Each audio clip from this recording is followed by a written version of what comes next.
It's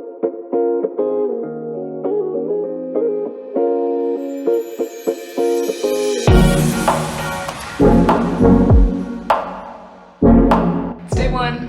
We're gonna go 110 kilometers. This is my bike. Notice that it doesn't have any bike bags on it. And then Zeb's bike, he's very kindly carrying all of our stuff. We planned for our cycling tour of the Noto Peninsula to take 3 days, and we tried to pack as little as possible. The thing that takes up the most room is the food. When you're riding 5 to 8 hours a day, you have to make sure that you're eating a lot of calories. We pre-made some rice cakes to take on the first day, and then there was a lot of quick sugar and carbs. He has the Moose Packs frame bag and handlebar bag, and he's also got a saddle bag back here. There he is. Oh.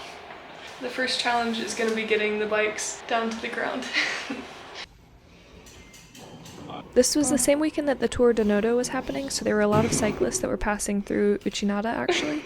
We didn't register for the event this time, but we did overlap briefly with the riders on their first day of riding when they came through Uchinada. They were riding the Noto Peninsula clockwise though, and we were riding counterclockwise with a slightly different route.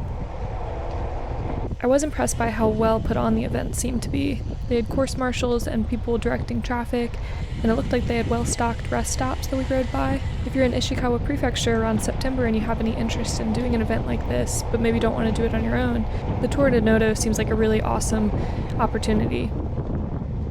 So here we were leaving Uchinada and crossing the Sunset Bridge, which is a 344-meter long cable bridge. But we turned right and headed away from the event, and we started going northeast through Kahoku. Our route had us heading towards Toyama Bay, so directly across the base of the Noto Peninsula, because we were going to be riding counterclockwise. 10 miles in. Very glad to have the drafting from Zeb. So because we were going through the middle of the prefecture, we had to cross over a little bit of mountains. Oh my. Luckily there were some tunnels to kind of break up the elevation gain and loss. Look at the tanuki. And after a while we made our way into the Toyama prefecture.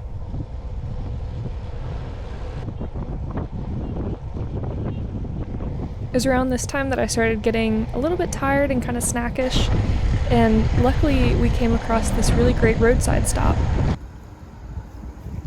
One of the great things about cycling in Japan is that there's no shortage of vending machines, so you don't really have to worry about running out of water on your rides.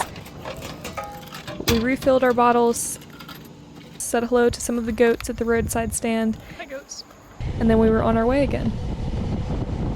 The pavement is generally pretty good, but sometimes you can see how bumpy this is by looking at how much my arm is shaking. Sometimes the pavement gets a lot of grooves so they can help move the water off the road. It's not super fun to ride over though. Oh! I know! I think we're like halfway. So we went north out of Uchinada almost to a city called Hukui, and then from Hukui we went to the right and we cut across into Toyama, and I think we're in Toyama right now, and I think we're at like the very edge of the Toyama Bay. That's where we are now. I'm gonna put my sunglasses back on. Sunny. These were some really cool capsule hotels that we rode by in Himi. It looked like you could rent one, and they had grills, and one of them even had a hot tub. So here in Himi, we could finally see the ocean. We had finally made it across to the other side of the Noto Peninsula, and we were slowly making our way up. So from here, it was a really nice coastal view the whole time we were riding. You see the mountains right over the ocean. And there's Zeb.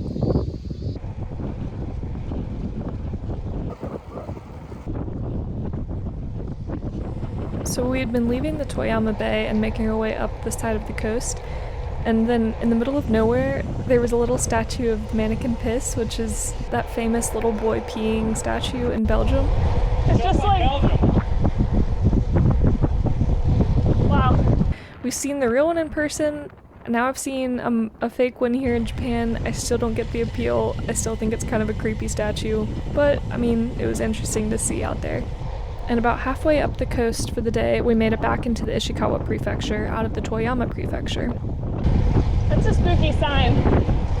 I didn't really like seeing the tidal wave warning signs. It's kind of a scary reminder that we were right there on the water in case a storm ever came. But luckily we had bluebird days all 3 days we were out riding. Later at the end of this weekend, a typhoon was coming to Japan, Typhoon Namdal, and it was actually a very serious storm. And in the southeast of Japan, it did cause a lot of destruction.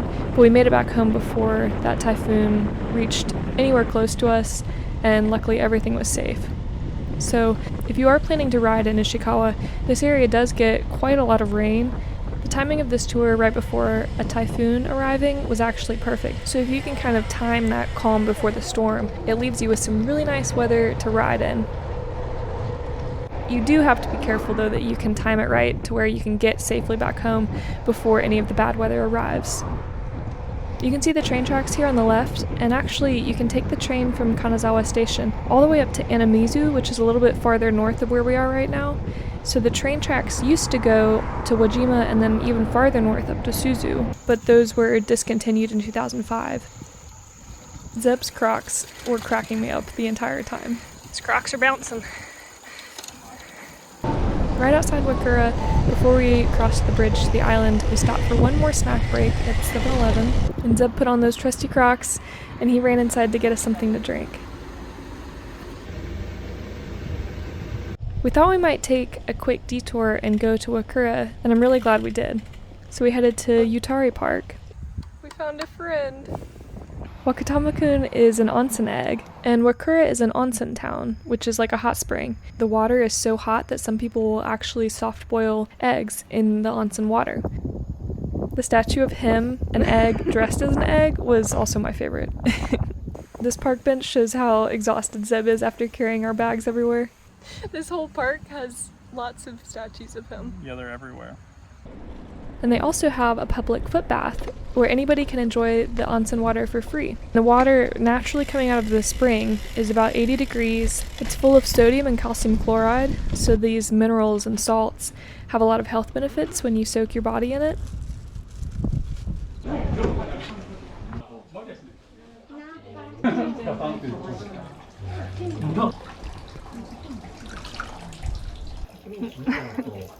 From the Yutari Park footbath, you could actually look out over the Nanao Bay and see the Notojima Bridge. This arched bridge was built in 1982, so fairly recently, and it's 1,050 meters, which is over 3 times the length of the one that's in Uchinada. It's a really cool bridge, and you get a really beautiful view of the Notojima Island. This counter was tallying up how many other cars had crossed the bridge that day. It's a very quiet, cute island. It's well known for its self-sufficiency with the agriculture and the fishing that's so prevalent here. They also have an aquarium and a glass art museum. We didn't have time to visit either of them, but I definitely want to come back and see them.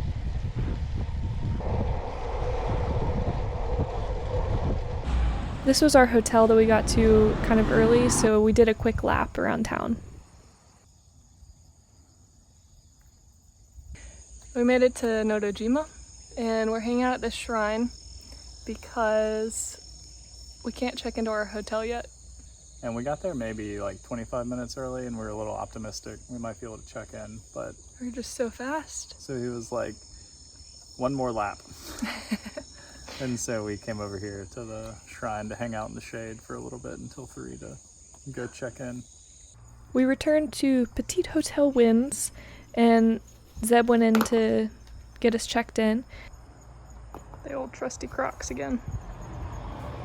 They let us keep our bikes in the garage next door, and it was a really nice home. They had a family bath that was an option for anyone to enjoy, and they also had a breakfast option that you could choose to add. Okay, we're walking, we're clean, we're gonna go get some food now. The only downside to staying on such a rural island is that there was not really a lot of restaurant options. Oh my. We're just walking on the side of the road because there's not a restaurant nearby, so we're walking on the overgrown sidewalk to the cafe. But we walked about 15 minutes to Cafe Momo, which means Cafe Peach in English, and it was a really cute cafe run by a very friendly couple, and we both had some seafood doria, which is like a rice gratin dish where there's rice and seafood oven baked with cheese on top. It was exactly what I needed to revive myself after a big day on the bike. We spent the evening enjoying watching the sunset over the bay, and Zeb even got his drone license registered here in Japan, and he brought it along for the trip. And we could see a little bit of the farmlands and the beauty of the Notojima island.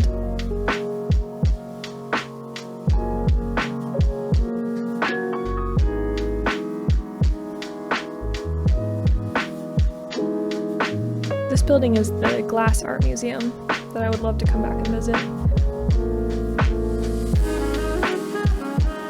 And then here's the sun setting over the bay. Of course, before we turned in for the night, we stopped by Family Mart and got a little ice cream treat. There's a lot of ice cream options to choose from, but I got sweet potato. I'd never had it before. It was really tasty. And then we headed back to the hotel to get a lot of sleep. The next day was going to be the biggest day of riding with 100 miles to go. So stay tuned for day 2 and day 3 to see how the rest of the trip went.